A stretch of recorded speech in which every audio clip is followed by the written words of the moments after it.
Let's get started!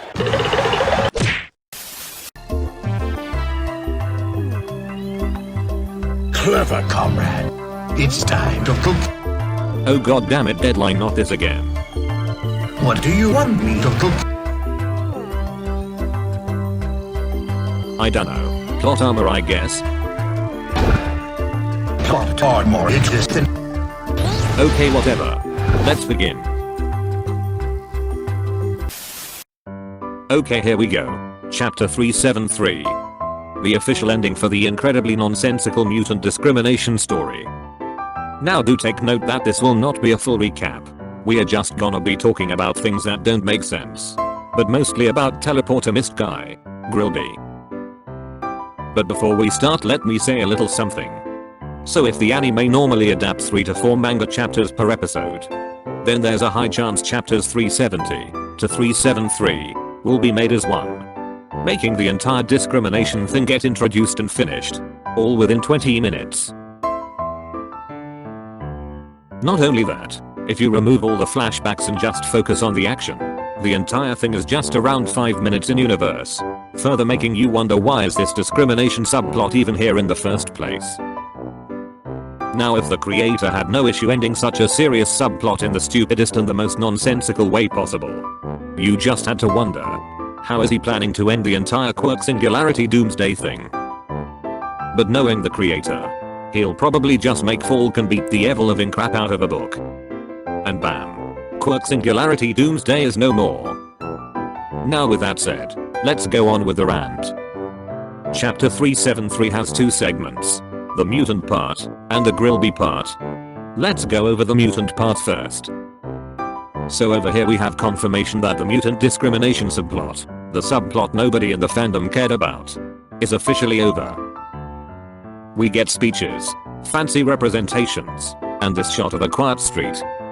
It appeared in chapter 370, and ended 3 chapters later by no more than a simple question that the mutants somehow can't answer. Totally not rushed at all. Not only that, but we also get a very wonderful moral lesson of, not everyone is bad. Yeah, that's it. Grade school level shit. But if the mutants are supposedly an oppressed group, shouldn't they be a little more pessimistic and not easily swayed? Well, to be fair, they got easily swayed into joining a terrorist group in the first place, so you know the mutants aren't really that bright. Now I do wonder if I can sway them to sub to this channel. Holy f***, that's instantly 15,000 subs. Now let's move on to Grilby. Quite a lot of people are greatly annoyed by Grilby suddenly waking up, with them complaining about the creator's obsession with powering up the villains again and again and again. While it's true that the random power-ups for the villains are getting really annoying at this point, but those power-ups are literally the only reason why are we still having a final battle in the first place. Just imagine the villains having no ASPL abilities. The entire final battle would be over in a few chapters, seeing how phenomenally overpowered the heroes are. Yeah, you heard that right.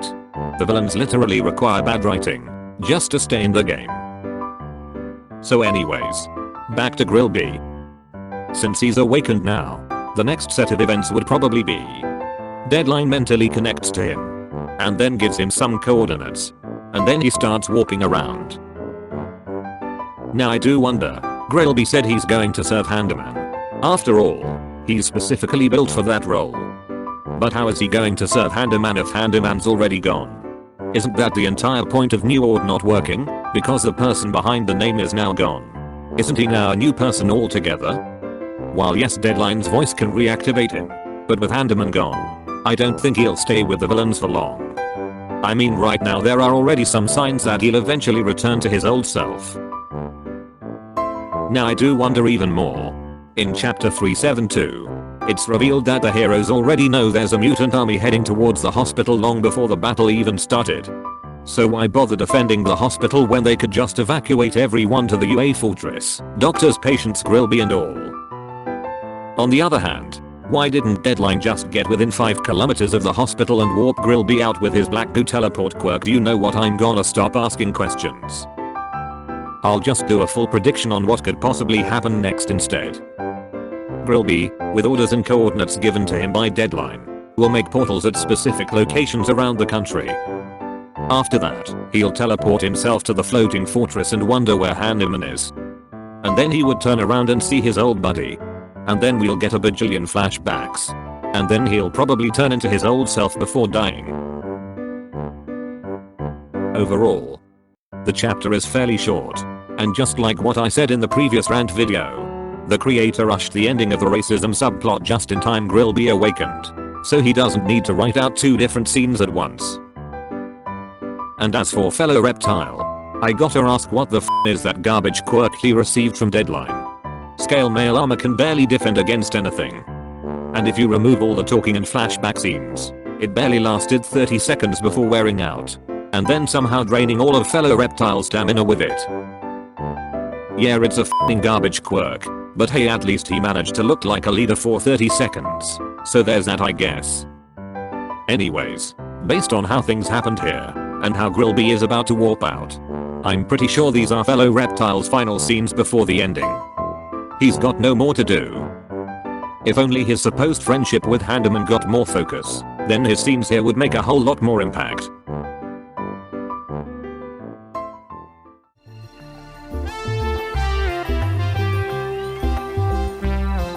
Hey Deadline. I thought you're gonna cook me up some plot armor. Oh, here you go. So you can already give me plot armor from the very beginning? Then what's up with the cooking? I just did it for the memes.